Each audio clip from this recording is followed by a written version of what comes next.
Welcome to the Future of Customer Service podcast, where we explore tendencies in artificial intelligence, customer service, and techniques related to that and with artificial intelligence. So we are really happy today to have Josh Jackson, who is a founding member of the AI Association. So Josh, how are you? I'm doing well, Jordy. Thanks for having me and excited to be here on the future of customer service. Absolutely. Thank you. Thank you for being here. So the first thing that, of course, we would like to know is about you and about the AI Association. That sounds super exciting concept. So we want to know more about that. Yeah. Again, great to be here, and it is. It's definitely one of those passion projects, right? That we're excited about. In terms of business, I always like looking toward the future. What's going to happen, right? And where are things going to go? And how it started was really random. I come from a legal background, was working with some law professors and computer scientists on developing artificial intelligence in the reg tech, legal tech space, and went to a wedding. And then I think this is one of those, you never know what's going to happen, was at a wedding, sat next to someone that happened to be working on a legal tech artificial intelligence product. And we just started talking, and next thing you know, he said, hey, we've been trying to find certain ways to collaborate with other folks. There's no association that helps folks collaborate, and I have this other buddy that's building a fintech platform. Let's start an association. Literally in the middle of this, like right before the wedding. And we started brainstorming. We started putting stuff on paper, and next thing you know, we started having members. And one of our first members was part of the origination of Skynet back in 1984. And how do we think about educating government and developing this public policy around artificial intelligence? So that's the birth. Wow, right there. that's fascinating. I'm not sure I quite get when was that happening. When this association started operating. Yeah, so we started so it was probably August, September of 2019. And then we went to launch the association at the same time, literally a week before we all went on lockdown. So it was like, it was, I don't know, the worst timing in the world. But I think it was a good, we're still at the front of where the government is thinking about automation, where the government is thinking about artificial intelligence. And we're really starting to think about how technology plays a role in the economics of business, as well as the humanitarian effort that is going to play across the globe. And how do we, as United States government, as well as the private public partnership, how are we going to have a say in that arena? Absolutely. Maybe you can share some of the members of this association with the audience. Yeah, so I will say some of the members come from some of the big banks and the legal teams in these big banks, as well as some of the reg tech. I told you, reg tech companies, fintech companies, and consultants. We have some cybersecurity folks. One big piece around cybersecurity, and I think this is an interesting a piece of it, is now we're looking at the algorithms and embedding ransomware and malware within these algorithms. So it's slowly starting to take over into the cybersecurity folks going, hey, we want to start using this technology. How do we use the technology to protect our members in our businesses, and then start communicating with the government on that. Absolutely. Wow, that's great, and it's amazing how these two apparently very different worlds, right? Which is lawyers and the law and the fintech, right? It looks like fintech is all about the numbers. So I'm assuming that when it comes to artificial intelligence, machine learning is about how, okay, we have all these gigantic amounts of data, and we can get logic out of it. That's the kind of the magic of the machine learning. And then from the other hand, from a legal perspective, and you are the expert, right? But I believe that there is a lot in legal and artificial intelligence about understanding language and being able to get the logic behind words, right? And as I said, I am not a lawyer, so I have a lot of difficulties understanding legal terms, but it's all about language, right? All about language. And I think it's putting that context into play. And I know we'll talk about this with natural language processing, but there's a lot of context that goes into language, right? And is the word that we're associating have a particular, is it have a particular meaning across the entire ecosystem or across the entire legal world? And is that the same within everyday public society language? And making a lot of those connections is hard, and it's difficult. I like to tell this story about a friend of mine. He has his PhD in Semitic languages, and we talk a lot about pronunciation, tones, right? Punctuation, right? There you have a written word, but there's no punctuation. So how do you start to distinguish what those mean?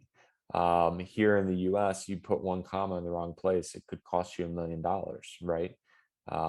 So that it's difficult is the easy way of saying it. Yes, absolutely.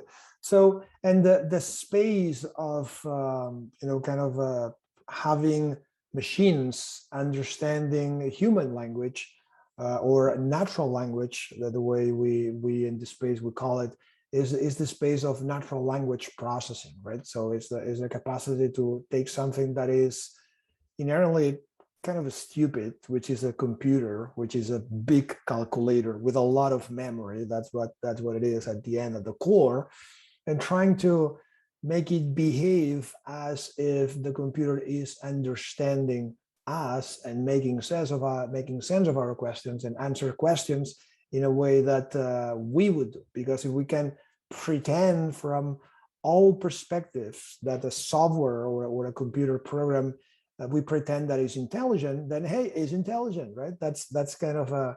So where do you think there's this status of natural language processing and the capacity for machines to understand language? How do you see that from your perspective in the association? Yeah, and I think this goes back to I like using analogies or funny stories. I think that comes from government, where government, in the way it's currently set up, the things that you see on TV, and we've all seen, where Facebook was asked, how do you make money? We don't understand how you make money. And that is hard to fathom. So it's breaking it down, right? It's how simple can you break some of these things down? And for us, we start from what's data, and then how do you process that data. So this is kind of the action to get to particular information. Um, Normally, we think when people say artificial intelligence, we just go straight from data to intelligence, right? The computer's in the middle, and it goes to intelligence. But there's a bunch of different steps, and you know this probably better than I do, actually. But once you get that information, then there's that cognitive piece to create that knowledge. And I think we're getting better at the cognition, the developing computers to cognitively process the information and turn it into knowledge. Um, but we're really good at the next step of pattern recognition. So whatever knowledge is there, and a lot of times that's kind of where the input is, then the computer can make these models to then put in an output, right? And we say this is the understanding. The really hard part is this inference, right? The taking the understanding of what the output is and then creating that intelligent piece. So in terms of cognition, we still have a really hard time developing the computers to take that information and knowledge. And then from the understanding to the intelligence, we have a really hard, the computers aren't there for making that inference. So there's a long way to go. There's a long way to go, and also a long way already procured, right? There is at the end of the day, the whole thing of natural language processing started in the 60s, and it was a government-led kind of funding, and the interest back then was to be able to translate, to massively translate Russian into English. That was the whole thing, because hey, Cold War. So that was the national interest at that time, and the whole investments there were basically to be able to that, until somebody said, hey, it is impossible to translate without understanding, and that was like a big bag of slides. But nowadays, hey, you go to, they're pretty good translating tools out there, and they're using all the time, especially if the domain is known,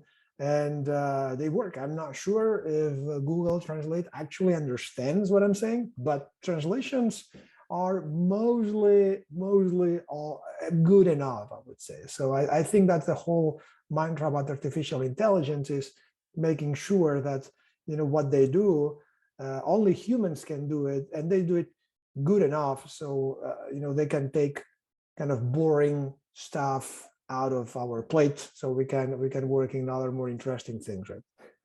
Yeah. I mean, I think that's a great point. You know, one thing, side note, is that I love that you brought history into it, because the more you get into it, the more history you start to see come out, and you get deeper into the history.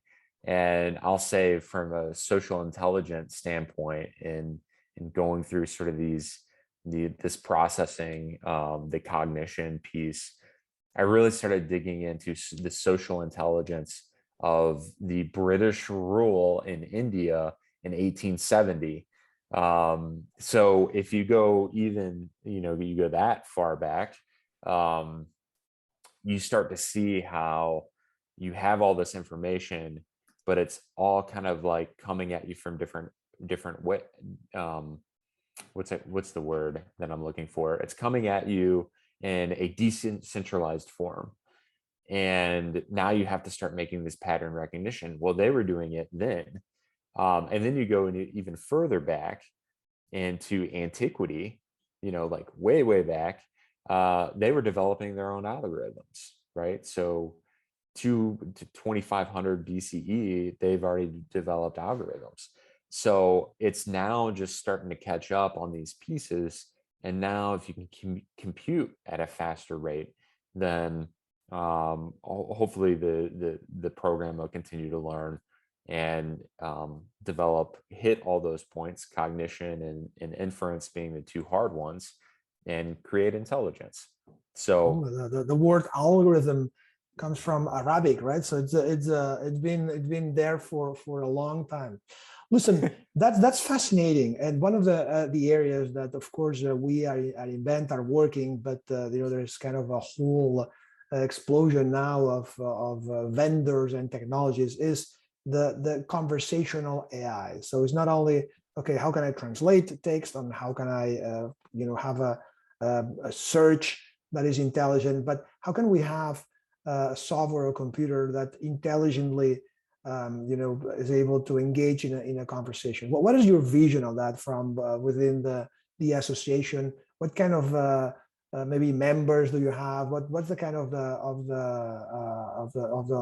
learning items that you've been able to collect during this time?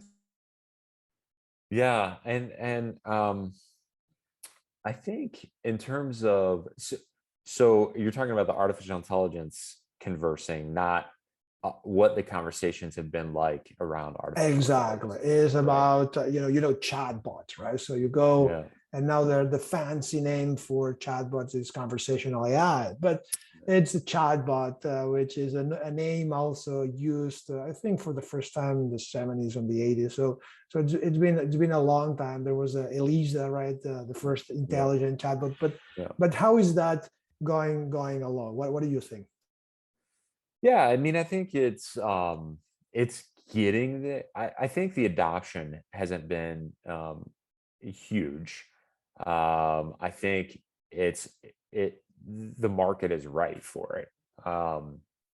And that you guys are doing a great job going down that path because it's a need. Um, I still interact with a lot of we call them robocalls, right? Where that's how I look at a lot of it is it's definitely been around the Turing test of, okay, well, this is clearly a robot, it's not a person. But I had one the other day that got a lot closer. It was a robot, but it sounded better, right? I could still make the distinction between the two. Um, but it was totally getting to the point of um, I'm having a conversation with someone next door. Now, what's interesting that I think is missing, and I'll actually do this on purpose, is use pauses and ums and hums just for the sake of saying this is a person, right? And we are human beings that are imperfect.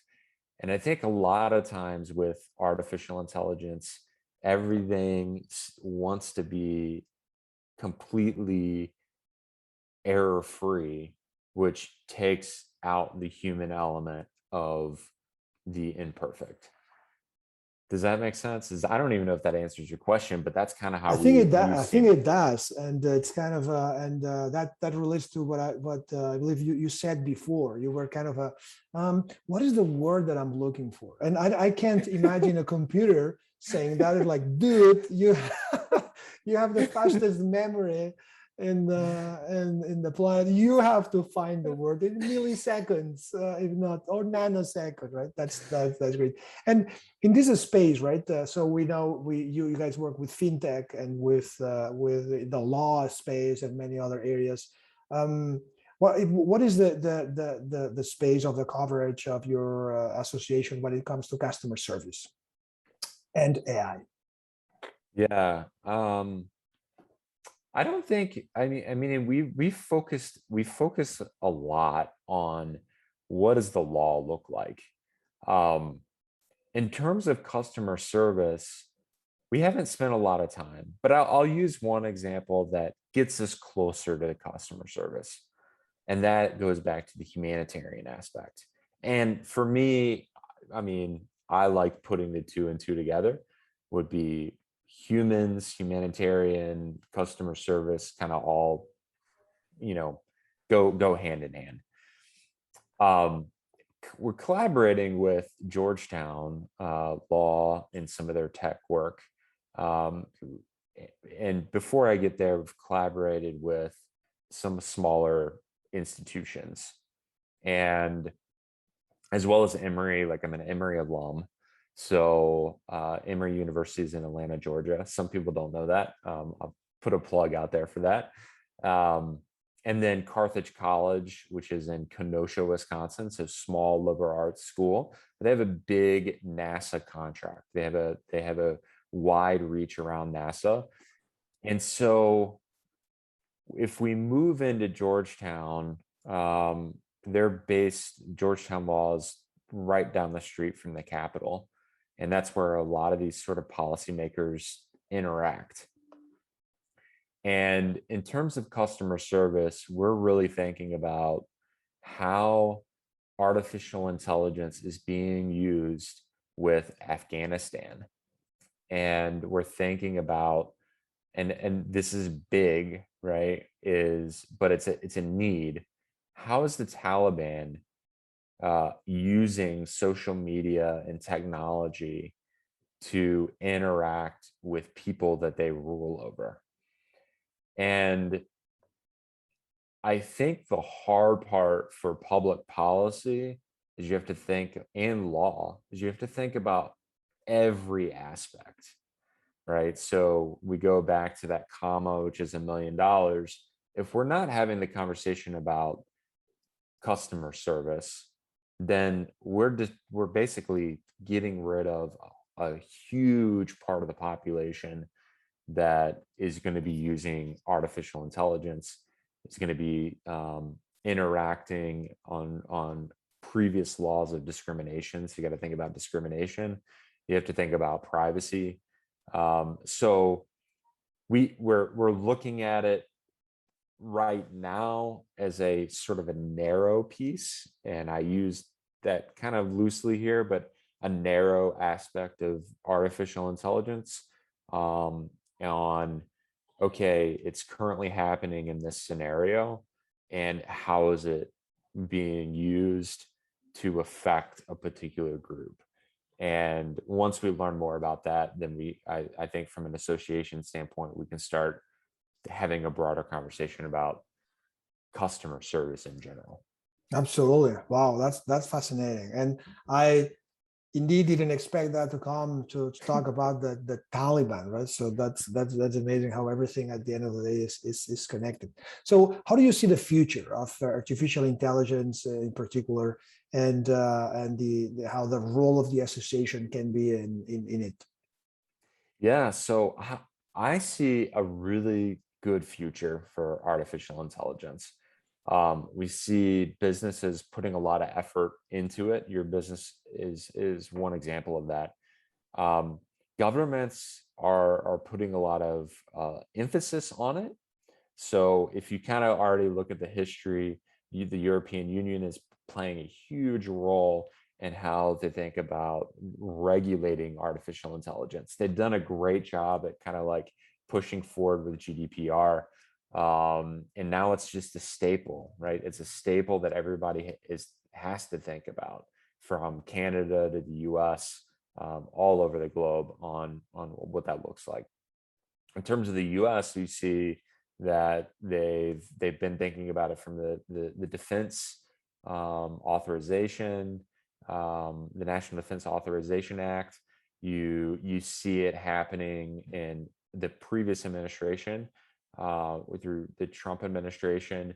They kind of had an AI portion right within their office, and now they've kind of broadened it even more under this administration. So um, I think both administrations have started, and this goes back a ways now, is that they're putting a lot of emphasis on artificial intelligence. And they have their own AI.gov, right, where you can basically see what the federal government, is thinking about in terms of artificial intelligence. They're thinking about new ways of putting in more money, and funding these initiatives, and open data. Can we give it to the private sector and let them use that to make better products, flourish the economy, and create jobs. So that's one aspect. The other aspect I think too is, what does the future workforce look like?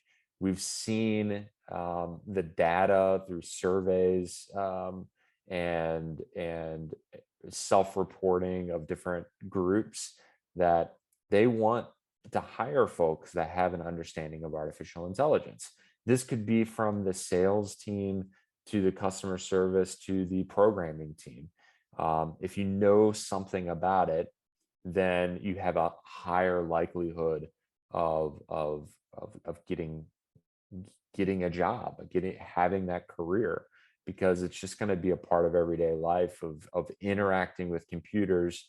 What does this mean? And then being able to communicate that to the rest of the team, to fulfill the mission of the organization. So we see this happening in enterprise, and then at the agency level, you see that the agency employees want to learn more about artificial intelligence, because contracts are coming up, people are wanting it, people are, program managers, executive officers at these agencies are saying, we need this. We can't fulfill the need of our agency without using computers and the technology there. So it's a great time for enterprise to even get into public sector selling around artificial intelligence. Wow, that's fascinating. And I have heard as well, is like because of course, maybe not lately, but at some point it's like, oh, AI is here to take away our jobs, right? That was kind of the mantra at some point. And some of our customers are telling us, well, we buy artificial intelligence because we want to keep our talented employees that are in customer service. They are, you cannot keep them doing the same thing over and over. So they need to start thinking in terms of being strategic, and how they create content, and how they can start with these conversations, automated conversations that implement all that. So some of our customers are buying AI to make sure that their employees don't leave. That's an interesting alternative, right? So about that. So what is your vision about employment and AI, and how, because my vision is AI is here to not to destroy jobs, but to improve the economy and ultimately create jobs. But what do you think about that? Yeah, I'm in agreement with you. I mean, even to the point, let's say, and I don't want to get into the piece around um, uh, the economic relief and unemployment benefits that it is currently happening. But I will say that I think it brings an opportunity for more innovation, even if we continue down this path of universal basic income. We think about these sorts of things, right? Is that the robots that are being built, and it looks like Elon Musk from Tesla is going to start building his own robots, right? Because it's inevitable that robots are going to be around. Um, but let's take McDonald's as an example, as they're starting to use robots. And I have no affiliation with McDonald's, but as they start using robots, they're going to need people to service those robots, all the way down to changing out say a spatula, if they on the robot that is flipping the burgers, right? They're gonna need some way of changing it out, or cleaning it, or inspecting it, or whatever. Now, is it using computer vision? Is it using a new program? Maybe, but probably, and my bet is on this end, someone has to go in there and take it off, clean it, put it back on, reprogram. And so they're starting to build those skills. So is it that new trade that is being developed? And I think it is. And I think you're starting to see these schools and institutions thinking about, okay, what is the piece that's missing besides just the computer programming? Because there's going to be an overlap. Totally, absolutely. Listen, I could be here talking with you for a long time, but we have our, our podcast and length. So, but what I would say to our audience, who is for sure super interested in what you say, is like, how can they contact you? What is the best way to find you? Yeah, I mean, I'm on LinkedIn, but the AIassociation.org, um, Josh J at the AIassociation.org is a way to email me. I'm super happy to have the conversation either through LinkedIn, through email, or directly through our website. You can find all my information and give me a call and we'll start talking.